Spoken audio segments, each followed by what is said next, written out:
Hi guys, welcome to our practising trader channel. आज मैं बात करने वाला हूँ सिंगल कैंडलस्टिक पैटर्न में बुलिश मारुबोजू के बारे में। आज सबसे पहले समझेंगे हम कि किस तरीके का कैंडल हमारे चार्ट के ऊपर बनेगा, तो हमें समझना है वो बुलिश मारुबोजू है या नहीं है। दूसरे पॉइंट में हम समझेंगे कि ये किस तरीके का कैंडल है, किस पैटर्न में काम करता है और किस पैटर्न में बनने के बाद हम इसे बुलिश मारुबोजू बोलेंगे या फिर नहीं बोलेंगे। इसका कलर जो है मैटर करता है नहीं करता है। तीसरे पॉइंट में हम समझेंगे कि किस जगह पे इफेक्टिव होगा, किस जगह पे इफेक्टिव नहीं होगा और ये चार्ट के ऊपर कैसे काम करता है। और फोर्थ इंपॉर्टेंट पॉइंट, कैसे हम इसे समझ करके हमारी ट्रेडिंग में इंप्रूव कर सकते हैं। तो चलिए स्टार्ट करते हैं, बात करते हैं पहले पॉइंट की। जो हमारा बुलिश मारुबोजू कैंडल होगा, इसमें पहली बात तो जो मारुबोजू कैंडल होता है उसमें जो है बॉडी जो होता है वो ज्यादा होती है। उसका अपर शेडो और लोअर शेडो होना तो नहीं चाहिए। अगर बनता है तो एकदम छोटा होना चाहिए, लेकिन दोनों साइड आपका जो है कैंडल अगर बन रहा है मारुबोजू, बुलिश मारुबोजू कैंडल बन रहा है, तो वहां पर दोनों साइड वीक होना नहीं चाहिए। जैसे कि अभी मैं आपको स्क्रीन पे दिखाया था ड्रॉ करके। अभी ये जो है मेरा मारुबोजू कैंडल है। अगर आपको पता नहीं कि कैंडल में क्या क्या चीजें होती है तो आप हमारे चैनल पे जाकर के वीडियो देख सकते हैं, यूट्यूब चैनल पे। तो जो मेरा मारुबोजू कैंडल है, बुलिश मारुबोजू, वो हमेशा ग्रीन कलर का होगा, क्योंकि इसमें कलर मैटर करता है। अगर ये रेड कलर का होगा तो ये मेरा काम नहीं करके देगा। आगे देखते हैं क्यों। तो जो मेरा बुलिश मारुबोजू कैंडल है उसके ऊपर अगर विक है तो छोटा होना चाहिए। बिकॉज ऑफ क्या होगा, बुलिश मारुबोजू है, ग्रीन कलर का कैंडल बन रहा है, तो प्राइस जो है नीचे की तरफ से ओपन होगा, ऊपर की तरफ जाएगा और समझ लीजिए आप एक हाई लगा करके वापस थोड़ा सा नीचे आकर के वो क्लोज हो जा रहा है।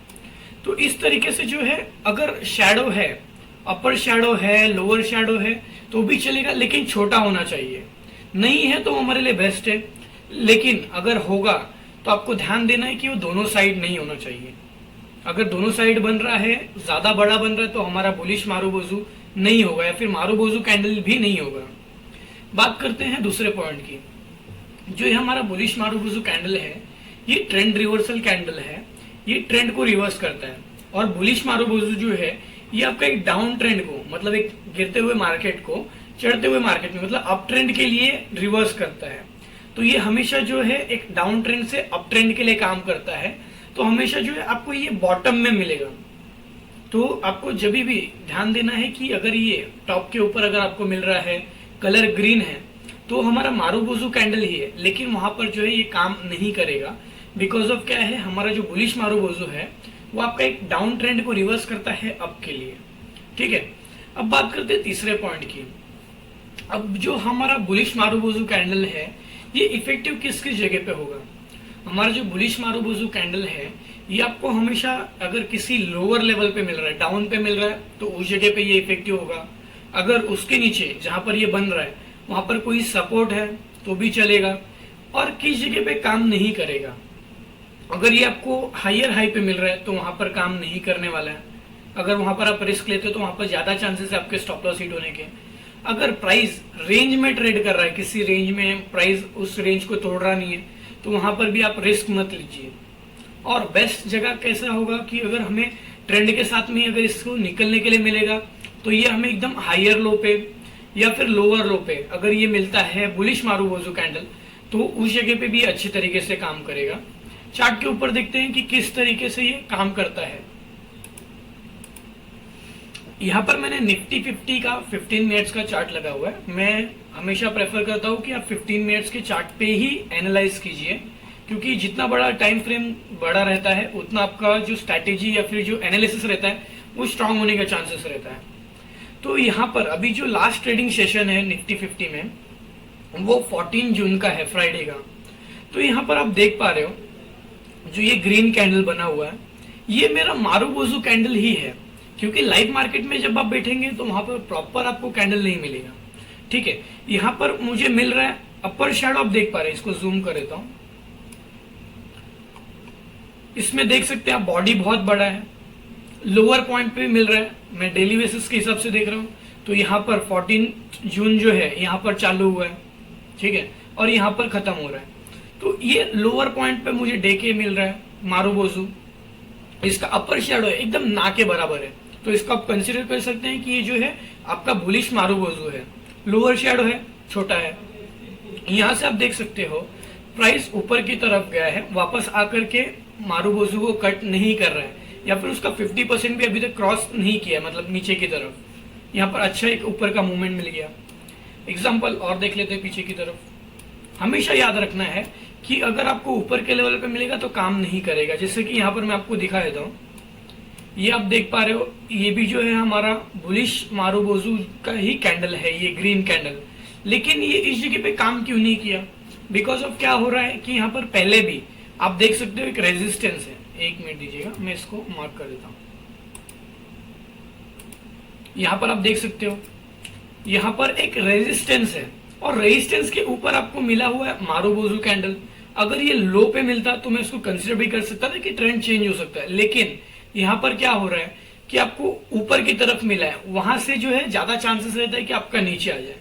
तो अगर ऊपर के लेवल पे मिल रहा है या फिर साइडवेज ट्रेंड में मिल रहा है, वहां पर आपको इसको कुछ भी नहीं करना है बुलिश मारुबोजू को। ये आपको हमेशा बॉटम में ढूंढना है, क्योंकि बॉटम में अगर मिलेगा तो वहां पर आप छोटा स्टॉप लॉस लेकर के बड़े टारगेट के लिए जा सकते हो। हम देखते हैं प्रॉपर जब बुलिश मारुबोजू बना है लोअर लेवल पे तो किस तरीके से काम हुआ है। हमेशा आपको देखना है कि मेरा सही कैंडल जो है सही जगह पे बन रहा है कि नहीं। मेरा जो कैंडल बन रहा है, जो भी मैं कैंडल ढूंढ रहा हूं, वो प्रॉपर जगह पे बन रहा है या फिर नहीं बन रहा है।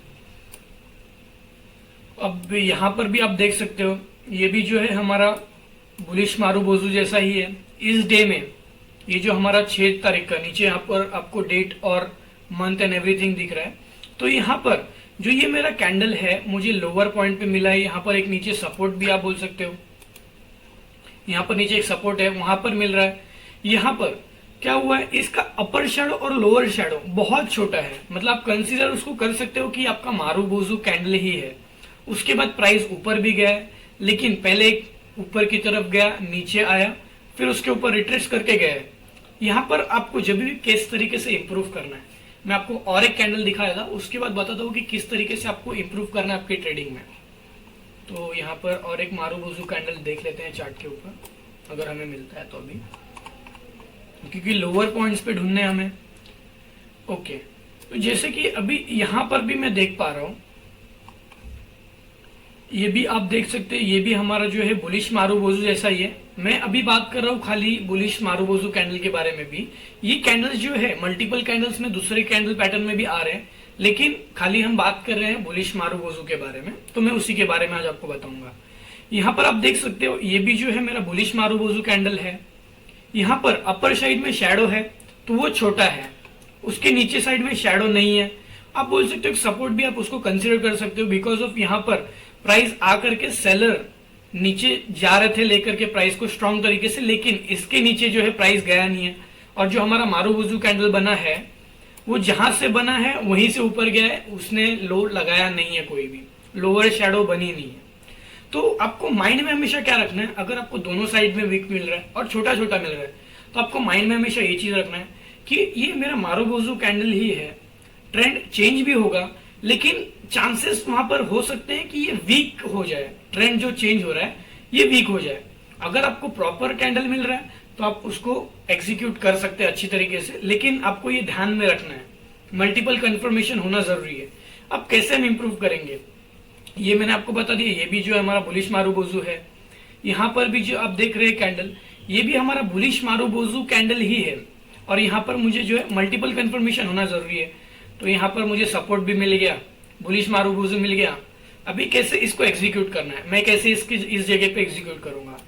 जब मुझे मेरे ट्रेडिंग में हमेशा 3 चीजें मैं ऐड करता हूं और ये बेस्ट होता है मेरे लिए, आइडेंटिफिकेशन, कंफर्मेशन, देन एग्जीक्यूशन। मेरा आइडेंटिफिकेशन क्या होगा कि जब मेरा बुलिश मारुबोजू कैंडल बन जाएगा तो मेरा आइडेंटिफिकेशन होगा।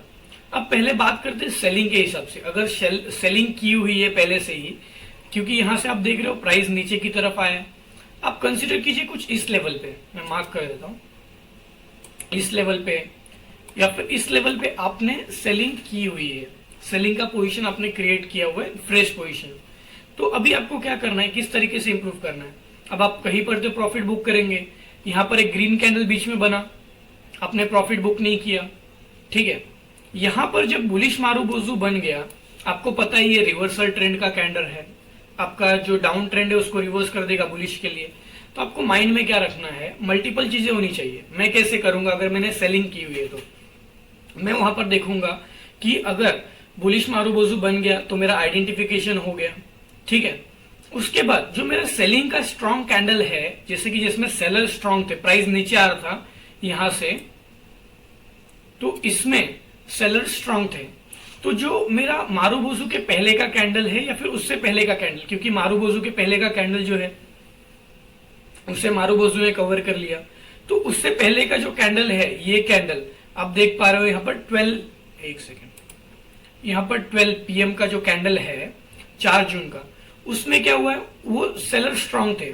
तो अगर उसका हाई टूटता है तो वहां पर मेरा जो है कंफर्मेशन हो जाएगा, और मैंने जो सेलिंग करके रखी हुई है पहले से पोजीशन, मैं उसको जो है स्क्वायर ऑफ कर दूंगा।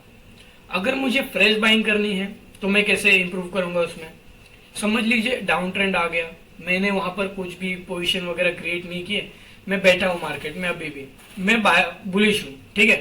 तो जब आइडेंटिफिकेशन कैंडल मेरा बन गया बुलिश मारुबोजू, उसके बाद मल्टीपल चीजें होनी जरूरी है। जैसे कि मैंने आपको एग्जिट के लिए बताया, मैं वही चीजें उसमें अप्लाई करूंगा कि जिसमें सेलर स्ट्रॉन्ग थे उसके हाई पे यहां पर मैं एक लेवल लगा दूंगा कि हाँ, अभी जिसमें सेलर स्ट्रॉन्ग थे, अगर वो उस कैंडल का हाई प्राइस तोड़ देता है बुलिश मारुबोजू के बाद, तो वहां पर उसके ऊपर मेरा कंफर्मेशन हो जाएगा। जब उसका लेवल क्रॉस हो जाएगा हाई, तब उसके ऊपर जो है मैं मेरा कंफर्मेशन के बाद एग्जीक्यूट कर लूंगा ट्रेड।